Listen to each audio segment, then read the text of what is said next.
ආදරේ පිළිගන්නවා මගේ අලුත් පරණ යාළුවෝ හැමෝම. ඔන්න ඉතින් අද වීඩියෝ එක මගේ පුංචි හවස් වරුවක් ගැන. පේනව නේද මම තාම හස් කරන ගම. වෙලාව මම හිතන්නේ හවස 4ට වගේ වෙන්න ඇති. ඉතින් වලන් ටික සුපුරුදු පරිදිම කලින් සෝදලා මේ වලන් තියෙන තැන ටිකක් පිරිසිදු කරගත්තා. ඔයාලා කැමති නම් මම කැමතියි මගේ විස්තරත් මේ අතරතුර ඔයාලට කියන්න. ඉතින් මම තමයි සඳු. මට වයස අවුරුදු 23යි. ඒත් මම පරණ පන්නේට ටිකක් කැමති කෙනෙක්.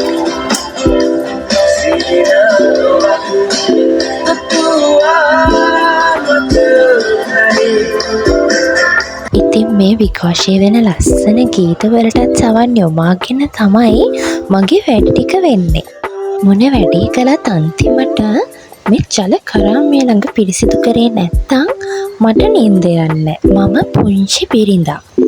මම මෙහෙම කිව්වම කෙනෙකුට මාව විවේචනය කරන්න පුළුවන් දෙවිදිහක් තියෙනවා. අපෝ පුංචි කිව්වට අවුරුදු 23ක් කියන්නේ පුංචි නැහැනේ.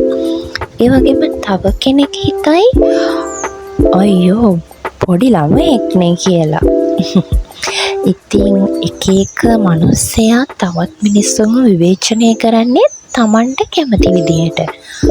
අපි දැනගන්න ඕනේ අපිව විවේචනය කරන ඒවා ගණන් නොගෙන අපේ ජීවිතේට වැදගත් දේවල් විතරක් එකතු කරගන්න. ඉතින් මේ අතරේ මගේ ජලකරාමේ ළඟ පිරිසිදු කරන වැඩේ ටිකටම වෙනවා.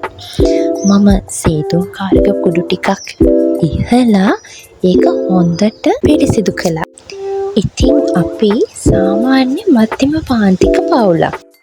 ඔන්න ඉතින් දැන් අම්මගේ පිරිසිදු කිරීම වැඩ ටික ඉවරයි.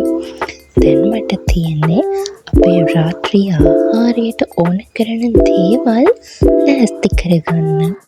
ඔක්කොටම කලින් ඉතින් අත් දෙක හොඳට සෝදගෙන ඉන්න එපයි. මගේ යාළුවනේ මේ ඉන්නේ අපේ ගෙදර පුංචි දඟකාරයා. මං කරන ඕන වැඩකට මගේ ළඟ තනියට ඉන්නවා. මාත් ඉතින් මෙයාට හරි ආදරෙයි. මගේ පුරුද්දක් තියෙනවා මොනම උයන්නත් කලින් පොල් ගාගෙන ඉන්නවා. එතකොට මට හිතෙනවා මගේ වැඩේ දැන් ගොඩක් ලේසියි කියලා. ඔන්න ඉතින් ඒ නිසා කලින් ගාගත්තු පොල් බෑයක ඉතුරු ටිකක් තිබිලා ඒ ටික මං ගාන්න පටන් ගත්තා. ඒ ටික ගාලා ඉවර වුණත් මට පොල් මදි වගේ නිසා මං තව පොල් ගෙඩියක් බින්දින්න පටන් ගත්තා.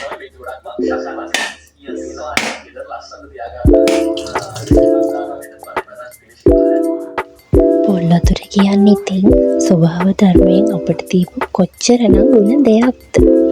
හැම එකේම රස නැති වුණත් මේක නම් හරිම රසට තිබුණා.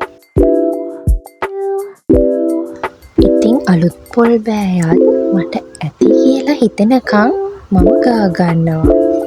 කිරි එළවලුවක් ඉතින් රස වෙන්නේ අපි පොල් කිරි දාන තරමටනේ. ඉතින් මම හදන එළවලුවවත් තීරණය කරන්නේ නැතුව තමයි මේ පොල් ගාන්නේ.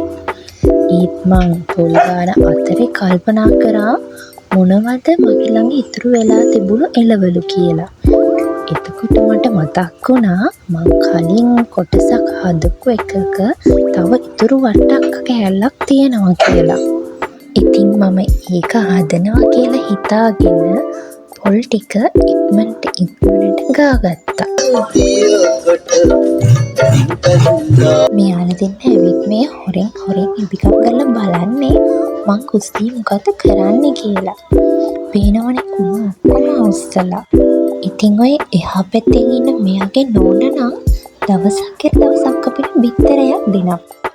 අනේ ඉතින් හරි අහිංසක ජෝඩුව. ඔන්න දැන් නම් මං කපන්න කොටන්න පටන් ගන්නයි හදන්නේ. එළවලුවනේ එළවලු.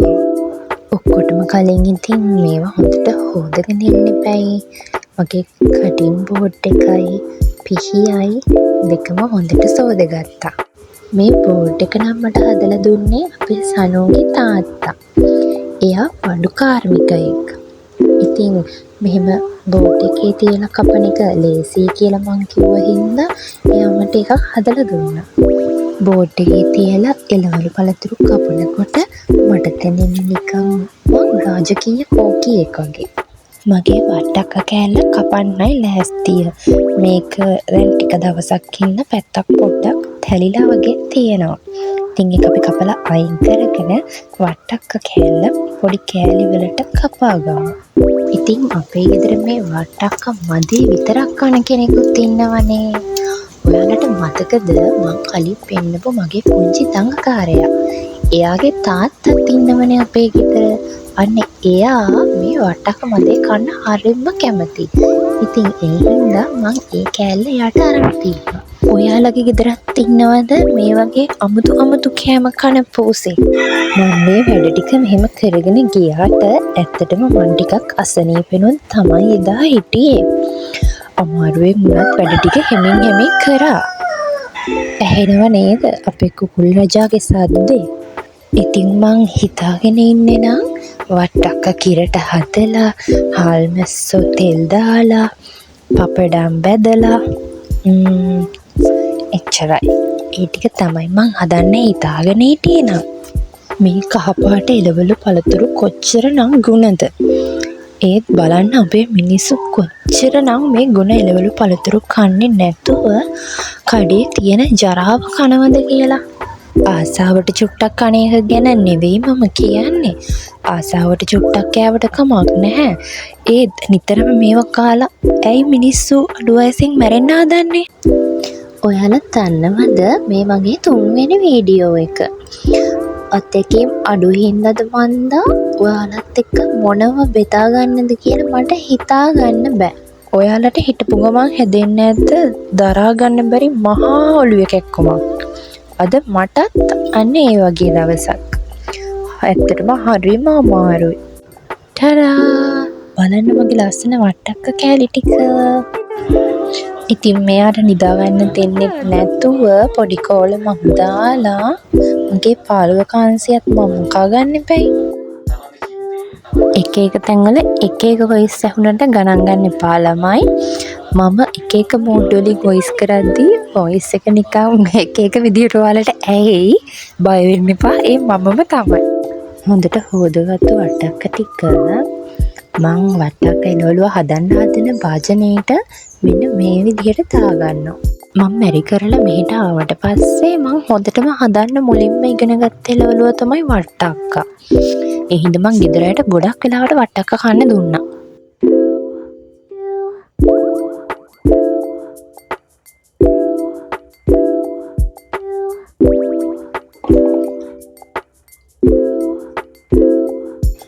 ඊට පස්සේ මම විලුණු ගෙඩියක් අරගෙන ඒක දෙකට කපලා හොඳට සුද්ධ කරගෙන ඒක කොටුවට වගේ කපලා වට්ටක්ක එළවලුවට දාගන්නවා.